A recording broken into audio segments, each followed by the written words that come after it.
Hello, everyone, and welcome to episode 6 of the Nerd Podcast. You're right, it is episode 6. You know why? Because Boba Fett was number 5 and episode 4 took for fucking ever to get out the window. Just like this one. Yeah, so we actually recorded the last episode probably close on 2 months ago. Yeah. But it was an awesome time. We enjoyed having Tom, aka Sacco, and Sebastian on to talk about Star Wars. I did not enjoy editing it. So that's part of why it took so long. And also, Michael moved across the country to move in with me. That's not the only reason I moved out here, Shay. I hate to break it to you. Yeah. Michael, my ego is fragile. Just go with it. Oh, I'm sorry. Yeah, I totally moved out here just to be with you, man. So we're actually sitting across the table from each other now using one mic. So if the audio sounds a little weird, that's why we're testing out a few different solutions, trying to get the best quality out to y'all. So today it's probably going to be a reasonably short episode because we've wasted like 2 hours trying to get this to record properly. And we're going to be talking about the Batman, which we also tried to do once before. But then the recording just randomly stopped working. We actually saw it the day it came out. So like 6 weeks ago, 5 weeks ago. Which was 3 days after I got here, and I've been out here for 6 weeks now. Yeah. So we promise we have been trying. So we're just gonna generally talk about it, and yeah. So what are your overall thoughts? Did you enjoy it, Michael? Well, you know I loved the movie, which is very rare for me. A lot of my friends were really surprised when I said that I liked the Batman because usually I don't like DC movies because they're shit. Yes. So when I mentioned that they had to go see the Batman because it was one of the best movies I've seen in the last couple of years, and that's like including Spider-Man, Endgame, all of those great ones, they were like, wow, it must be really good. And like it's unanimous among all like my friends and our friends that have seen it. But it's an excellent movie, up there for best Batman movie ever, debatably. Yeah. That's a contentious title, I think. Oh, definitely. Especially since the highlight of The Dark Knight is dead. So it's hard to argue that. Yikes. It's true. I mean, you're not wrong. Right? So like he's not around to be like, nah, mine was definitely cooler, or to have a repeat performance. So no, I definitely liked it. It was overall a much darker and grittier movie, which I really appreciated. So let's start off with the Batman himself. What did you think of Robert Pattinson's portrayal? I liked him. It was a different take on Batman. It wasn't like eccentric playboy, millionaire, billionaire, super suave, super swell with the ladies kind of guy. It was a grungy little emo 20-year-old emo guy who wears eyeshadow and can barely talk to Catwoman. Yeah, there is that. Reminded me of myself, if I'm being honest. I don't think you look that good in eyeshadow, Michael. I've never tried it, but you know. I'm sure Alton could lend you some. Yeah, maybe. Yeah. Hi, bro. If you're listening, I do love you, but it's just too much fun to make fun of that. No, I really like the portrayal. It was much more of the like emo Batman that you get a little bit more of. I find all the other movie Batmans were either like absolute dad, like friggin' George Clooney. Yeah, George Clooney. Or even Ben Affleck. He's kind of got like the dad vibe and age going on. Or it's like just the... No, you know what Ben Affleck has? He has the fantasy football guy who's in charge of a league. He's super committed to it. Everyone's like, come on, man. We're just here for fun. That's so true. Oh, God. Yeah, so, no, I liked it. It was a different take. And definitely more kind of adult-oriented. I think my one complaint is, like, he's not as emotionally mature as some of the other ones. He's definitely still got the, like, teen, like, I don't want to do what Dad says vibe going on. But see, I actually like that about him because it was such a different take, and he's a new Batman who's unsure of what he's doing. Yeah. And he doesn't have, like, the self of, like, righteousness and, like, calm that Christian Bale had after dealing with the League of Assassins in whatever it was, like Tibet. Yeah. This is literally just a kid who's lived in Gotham his whole life, and he's emo as fuck. Like, to put it bluntly, like, he doesn't know what he's doing. He is. He puts on sunglasses inside because daylight's too brutal, which is probably one of the funniest parts of the movie. But he's like, I'm vengeance. Like, he's not even Batman. He's just like, I'm vengeance. I'm at night. Blah, blah, blah. Yeah, he never refers to himself as Batman, does he? Nope. That's interesting. He is referred to as the Batman, I think mostly by the villains. Yeah, he's like referred to as the Bat, which is a pretty common early Batman name. Yeah, because he's Batman. Yeah. No, so he was awesome. And also, you kind of look at his appearance. It was more, I'm trying to think about the right way to describe it. It was more kind of comic oriented than some of the Dark Knight stuff. Like the Dark Knight was very like military style outfit. Yeah. I don't remember what Ben Affleck's was like. It was a little bit more traditional. He was like a Batman who was still like Batman, not really militarized, but like he was a more brutal Batman. Yeah. I couldn't stand his portrayal. I liked it. It was okay. But we're not here to talk about those movies because they're shit. Yeah. This is why we have the E, so I can curse about bits of nerddom that I don't like. Sako just shot me a message if you heard a little ding there. Anyway. The answer is yes. Yes, the answer is yes, Sako. We're listening to your complaints. Shut up, Sako. Stop messaging us. God, why is he... Where is he messaging me? Man, maybe he's right. Discord. Maybe he's right. Anyways, talking about Ben Affleck. Wait, no, we said we weren't talking about him. Yes, you said we weren't. But anyway, Robert Pattinson, emo Batman, we liked it. Yes, I am on board with that. All the casting was really good, actually. Yeah, no, it was great. Zoe Kravitz, that sounds right. Was really good as Catwoman. Yeah. Paul Dino, is it? Whatever his name is, I don't think that's right. As Riddler, absolutely fucking terrifying. Horrifying. Like, I found him scarier than Heath Ledger's Joker. So did I, but, and I've said this multiple times because we've had this conversation 17 fucking times by now, but the reason why I think he's more scary than the Joker is because with Heath Ledger's Joker, you got the sense he was in control of what he was doing, but he let the insanity slip through. Yeah. As part of, like, an act. But with this Riddler character, man is off the rails from beginning to end. Like, you had no clue what he was going to do from one scene to the next. Like, one scene in particular was when they were all in his apartment after he got caught.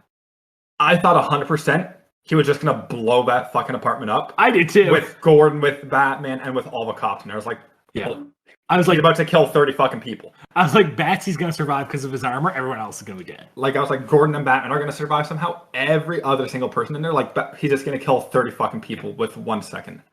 And then it didn't blow up, and I was like, that's shocking. And he's got this little army of mini Riddlers. Which is an interesting take, because Riddler is usually a campy villain in Batman. Like, he's like, I got puzzles. Yeah. I mean... Like, he's usually insane, but, like, he's, like, cute insane. Yeah. If that makes sense. But this guy, he's very, like... He's very much like also the Joker in like the way he picks up these followers that just do his bidding. Like, you always see Joker has all these clown minions, but Riddler in this is a very much like conspiracy theorist person you see online. Yeah. In the real world, and you always have like those crazy like bots like replying me like, yeah, let's do this, let's blow all this up, let's shoot this person. But Riddler actually has these people in Gotham, and they're like actually committed to doing this stuff in the name of... I'm going to jump into the political statement here. You know what it reminds me of? Q. Not Q, of the recruiting for like the Capitol riot a couple of years back. Yeah. Just like up steam online. With the rhetoric and stuff that's said. Yeah. Just the method of recruiting, not political line or anything. I'm just saying, like, everything was done online, and then they all just actually showed up. Yeah. I suppose you could say that about Trucker Convoy, too, but more violent. Just the way it's shown, too, is, like, you see one guy, and then another guy shows up, and they nod at each other, and then, like, it pans out, and there's, like, 50 of these guys just, like... Yeah. All there dressed up like the Riddler, and it's like, oh, wow. It's like people showing up wearing MAGA hats and nodding to each other. Exactly. Like it's just like the way it's portrayed was actually really good. It was excellent, and it was horrifying. Yeah. Because the Joker's minions are not scary at all in Dark Knight. No. Because I think going back into like the comparison is the Joker's minions are usually criminals. Yes. For Riddler's minions, especially the way they're portrayed, are just normal, like, everyday people that have been radicalized. Yeah. By the Joker, or by the Riddler putting out these videos and stuff online. Yeah. Because that stuff actually does happen, but that's getting too deep, so we're going to divert. I think it's cool that they did that in the movie, though. It is. Right? If you're going to do a dark movie, you're going to have to deal with real life. Like, art imitates life, and life imitates art, so there you go. There's my philosophy for the day. So Riddler, horrifying, possibly a challenger for best Batman villain. I think he is. But I think we're going to have to wait and see if he gets any more portrayals before we make that evaluation. Yeah. What about the rest of the villains? What did you think of them?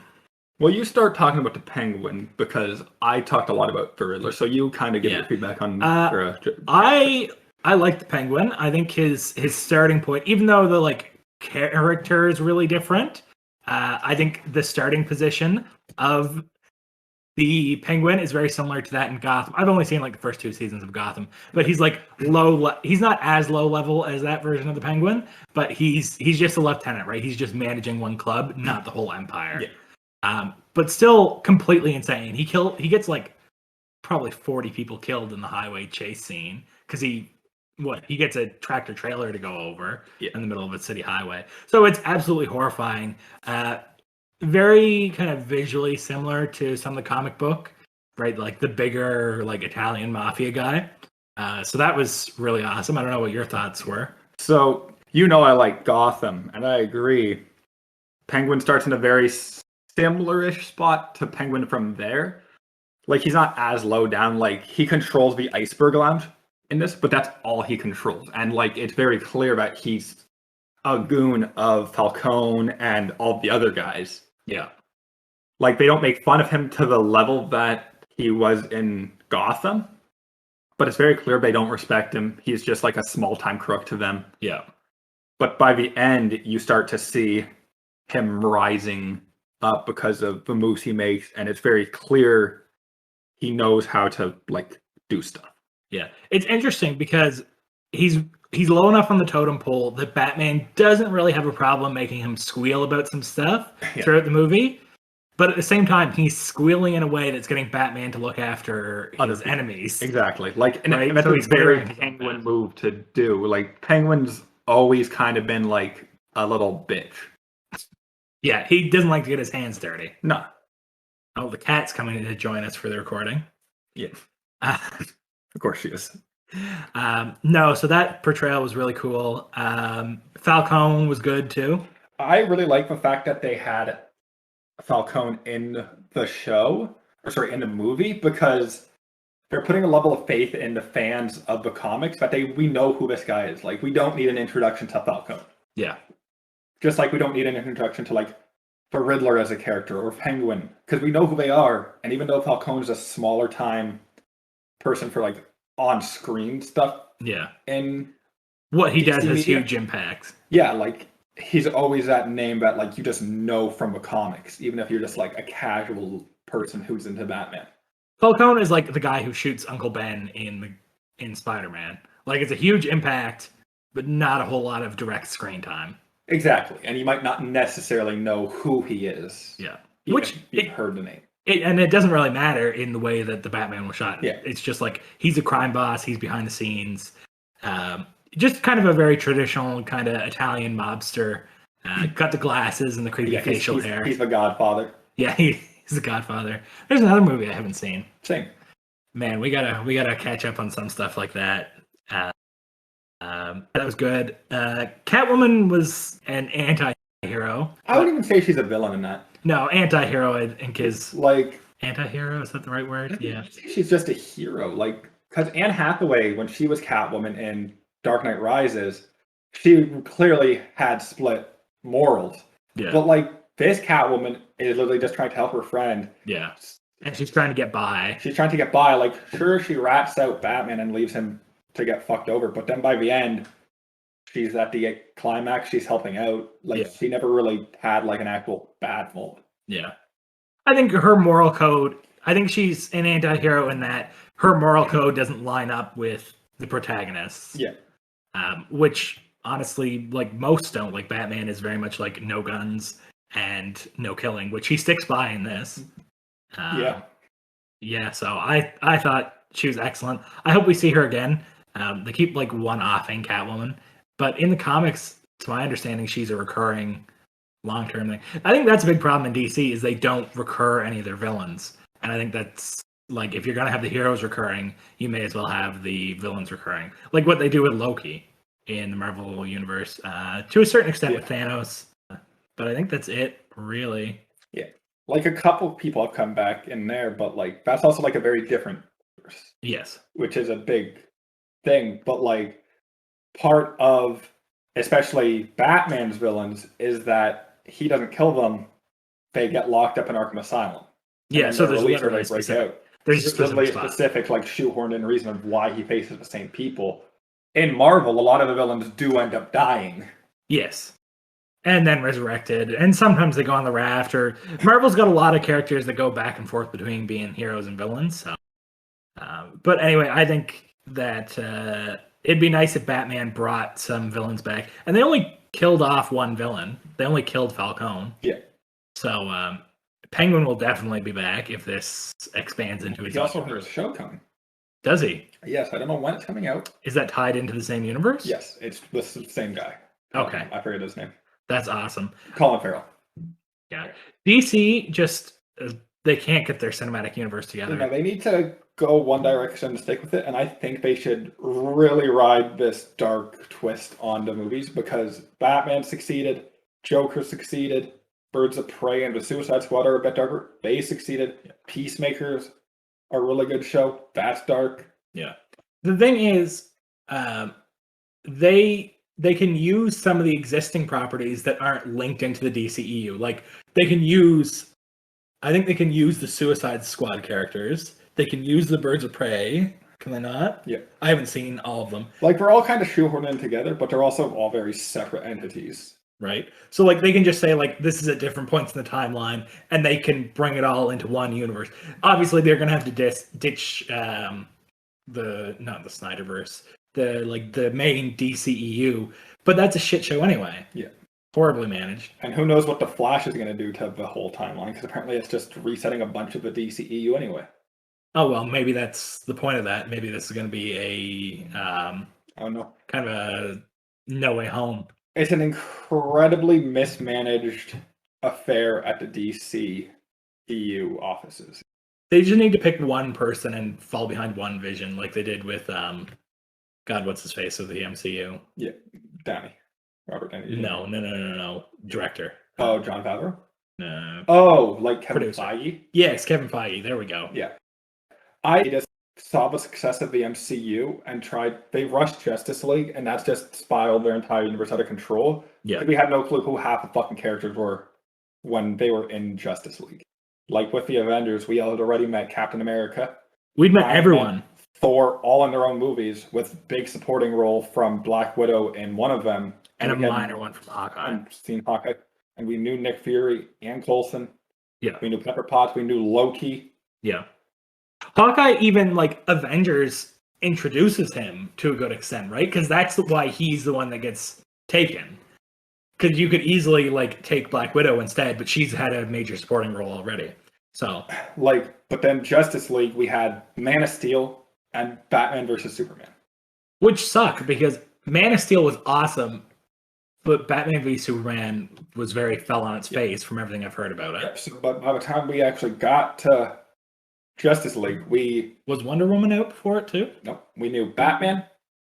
And we had seen Wonder Woman and Batman versus Superman. Okay, that's what we knew Superman.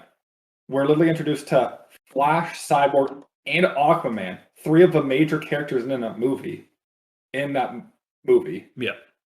And the villains new, everything's new, and it's just incredibly mismanaged. But the Batman is a good turning point for a franchise because that's like their third attempt. Good movie. I feel bad for the DCEU because like Jason Momoa's Aquaman, I enjoyed that movie. I enjoyed Jason Momoa, and I liked Henry Cavill as Superman. Yeah, right. Like he's a little bit of a darker Superman, but like there's a little bit of like the seriousness and the like anchor point, which is what he should be in a Justice League. Yeah, and to my understanding, in Justice League, he's like, "I'm alive. I killed the bad guys. Goodbye." Yeah. Rather than like an anchor point for leadership. So, oh God, why am I dinging? No, I'm digging. Oh, that's you. Okay. But I think it's a very good indication of where the thing's going. And was it in this attempt that we talked about what Batman is to the Justice League? Like, I don't remember. And Affleck wise? Oh. Yes, you did mention that in this attempt, I think. That Ben Affleck is the is the fantasy league coordinator. Yeah. We've attempted this one like 4 times, like we said. So all of the attempts are getting mixed up in my brain. As far as like Batman specific, like I said, I'd like to see the villains recycled a little bit more. And I'd also like to see the Bat family actually grown. Because really, when was the last time we had a movie with Batman growing? Batman and Robin? Batman and Robin, yeah. Yeah, because that's when, ironically, I think that's when Batgirl came in, wasn't it? No, that was when... No, sorry, Batman it was... whatever, Batman one of the nipple ones with the Arctic suit with Mr. Freeze and Poison Ivy. That was the last time we saw a true Bat family movie. Which is what, like 7, 8 big screen appearances of Batman ago? It came out in the 90s. Yeah. There's a lot of hate for that one, but I actually enjoy that movie. Yeah. It is very campy. But those movies are very bad and very critically campy, but they're like good, like to watch movies, you know? So, man, I wouldn't complain about having Schwarzenegger back as Mr. Freeze. I would. Honestly, could have been a good portrayal, but they wrote so many goddamn ice puns into his script. Like he's like, "Ice to meet you." Yeah, maybe it wouldn't fit with the whole dark theme, but having like a wife that's frozen, like, yeah, Mr. Freeze, great villain to bring back in. So yeah, I think they didn't bother with it. And if you look at like the Titans Netflix show, that's really popular. So like there's obviously demand for the Robin or Nightwing character. We should like get Batgirl because like we should be having more diverse superheroes rather than like 3 dudes every single time. Also, she's just a kick-ass character, especially when the Joker cripples her and she turns into Oracle. I don't know anything about that, but like expanding it out would be really cool, and it adds some nice like inter-character dynamics. Because the last few representations has been Batman and Alfred. That's the character, friendly character dynamics.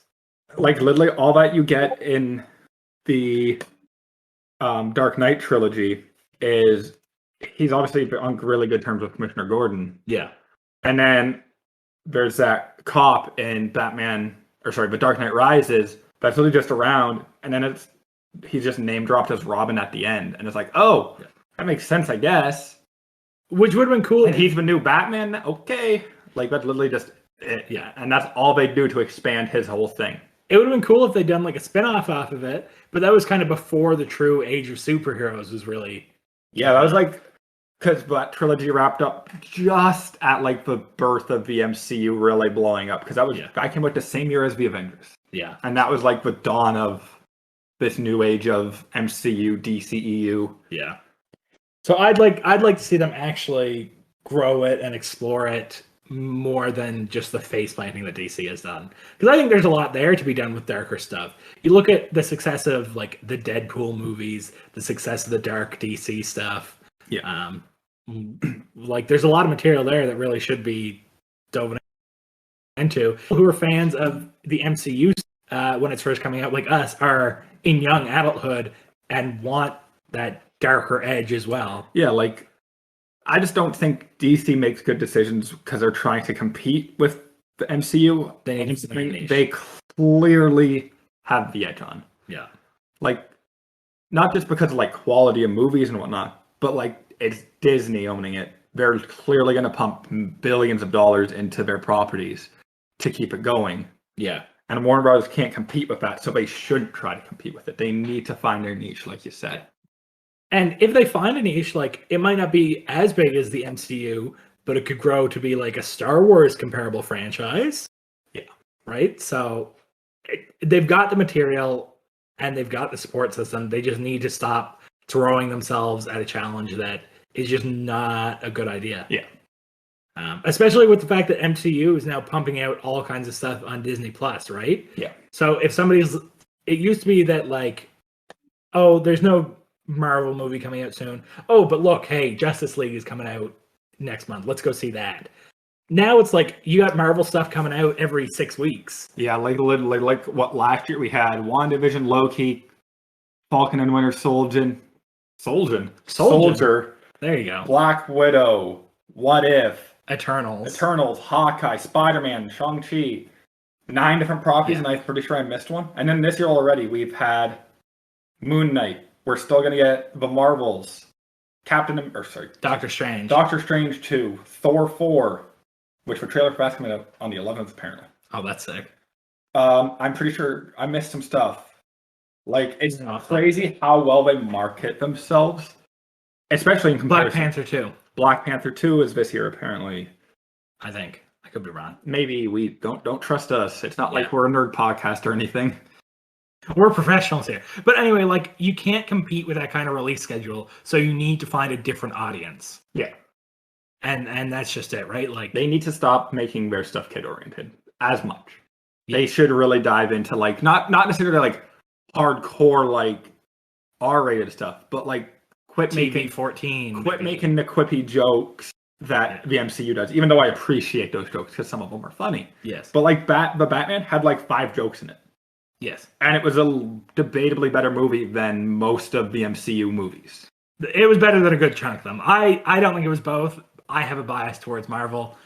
But it was a phenomenal movie, and it was doing what DC properties are better designed to. Yeah. And like I said on the last attempt, the character origin stories from DC, I think, are a little darker. Like, Batman was a 6-year-old who watched his parents get shot. Superman's the last guy from his planet. Yeah. Like, Wonder Woman participated in multiple world wars. Like, really, the darkest past is Captain America in the MCU. Yeah. And they even camp up that, really. Yeah. Like, he was a soldier, sure, but, like, Thor is a god who just partied all the time. Yeah. Iron Man's a billionaire who partied all the time. Like, he got kidnapped. Like Black Widow has a pretty dark past, but, like, they don't really delve into that very well ever. I mean, Iron Man, some of the older versions of it deal with his alcoholism, which is, like, really dark. But now they're like, yeah, we're not touching that while Robert Downey Jr. is in the role, which I can understand. Yeah. And there's so much other material. But, like, dive into the darkness that the DC universe supports better. Yeah. So those are my thoughts on that. The supporting cast was also really, really good. Simon, we didn't get around to it in this recording. Yeah. Alfred was phenomenal. Andy Serkis was great as Alfred. Just weird seeing him not in, like, CGI or covered in makeup. Just being, like, normal. Like, even when he was Claw in the MCU, he had that fake arm. Well, yeah, I'll try and cut off his arm. Yeah, but, like, and he was never, like, a huge character in it. Yeah, that's true. As well. But, like, seeing him, like, especially, like, as a not villain, like you said, was just refreshing. Yeah. Because you actually got to see his, like, compassionate acting, I guess is the right term here. Yeah. Not just him being an aggressive asshole. Being a lunatic when you look at his museum robbery in Black Panther. Yeah, like, it's crazy. So that was good. And I like Commissioner Gordon as well. Yeah. Also another, like, kind of, I wouldn't even say grittier, but, like, just a more settled and kind of lower down the rungs. Yeah, he's not a commissioner yet. Like, because even in being a Batman, he's a commissioner by the time Batman actually shows up. He's only a lieutenant when Butch is young, but I'm pretty sure he's commissioner in the first one. I think he's captain. It's been a while since I've seen him. Yeah.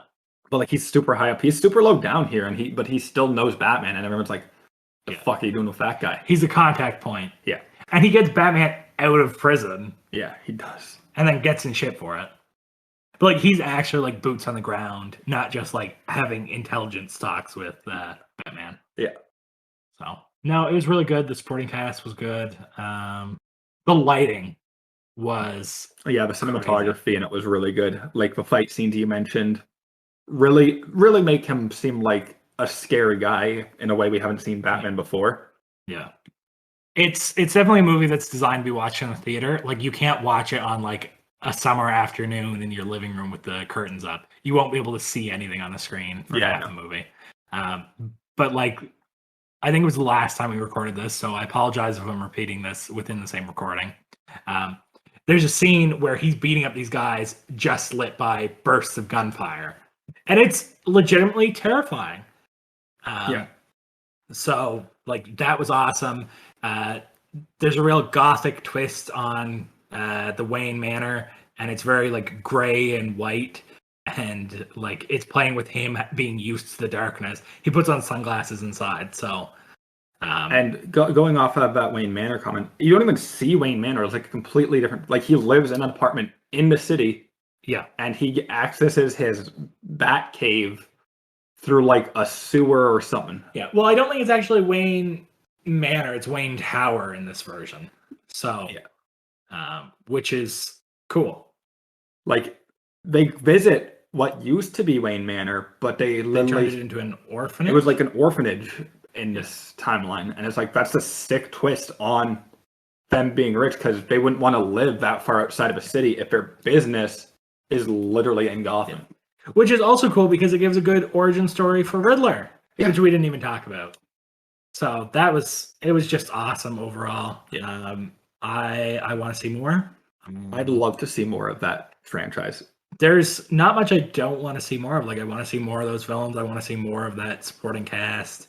And more of that version of Batman. Also, just a little less eyeshadow, though. Yeah. Also, just really quick off of what you said about the lighting, how it's always in dark, but then at the end, you see Batman on the roof of whatever they were in. Yeah. In broad daylight, helping the National fucking Guard. Yeah. Medevac civilians into helicopters. Yeah. And that's something we never even saw from Christian Bale's Batman, because we only ever saw him in daylight when he was helping the police fight Bane's army, and then he flew away and blew up with the atomic bomb. Quote unquote blew up. But that was like the only scene really in that entire franchise where you saw Batman during the day. Even when he went to fucking Hong Kong, he did it at night, which doesn't make much sense real life time wise. But it looked cool. But it looked sick. But it was such like a nice twist. I don't think we're going to see Batman in the daylight very much going forward, because that's just not who he is as a character. But it was nice seeing the turnaround of how, for one, the character of Batman grew in the movie. It's kind of like the public facing Batman that you get in the George Clooney movies, right? Because he's like at a raffle for like giving away a kiss or something weird. Yeah. So, but like he's publicly facing rather than just this recluse who's just attacking. So I think the hybridization between kind of the Bale guy off on his own and the Clooney public interacting. Yeah. So no, I want to see more. I think the mayor was also an interesting character that we'll get to see more. I think we'll see more Bruce Wayne in future Batman stuff. Yes. Because there was very little Bruce Wayne. There was tons of Bruce Wayne in like the Christian Bale trilogy. Yeah, but like you never really saw Bruce do anything. It was all Batman doing detective work, which was another good twist. Or it was Bruce at home doing detective work for his Batman stuff. Yeah. The only real Bruce moments are when he's with Alfred in the hospital. And then when he was going to the funeral? Yes. Yeah, he went to the funeral. Yeah, and then they got attacked and he was instantly Batman again. Yeah. I definitely think the mayor's gonna learn the secret though in any potential sequels, just because for one, she seems like a smart cookie. Yeah, she's not. And stupid. For two, I feel like she'll just notice, especially if Bruce starts to go out. Yeah. Yeah, that's another thing. Like written into the story is like Bruce doesn't do shit in the day, because that's one thing that never makes sense about the Batman character. Like he's Batman at night and Bruce Wayne during the day. When the fuck does he sleep? Right? Like in Christian Bale's version, he's like awake 24/7. Yeah. Whereas in this one, like Bruce gets home, has a coffee and some breakfast, and goes to bed. But no, I can definitely see the mayor figuring it out potentially, or I could just see his suit getting out. Yeah, I could see this Batman in particular getting revealed to the world eventually in this potential franchise. I think that's the end of the trilogy challenge, right? It's similar to a kind of Spider-Man reveal after 2 years successfully. So yeah, I'd like to see the Bat family grow. That's what I want to see most, and everything else come back. Like, don't fuck with whatever you've done here. You've done it all right. Yeah, just keep doing it. All right, folks, we're going to cut it there. Unless Michael's got anything more to add. No. All right, talk to you next time. Thanks for listening. Please go check us out at @ms_podcasting on Instagram, M&S Podcasting on YouTube, and the Nerd Podcast on Spotify, YouTube, and Discord, or hit us up at mspodcasting@gmail.com.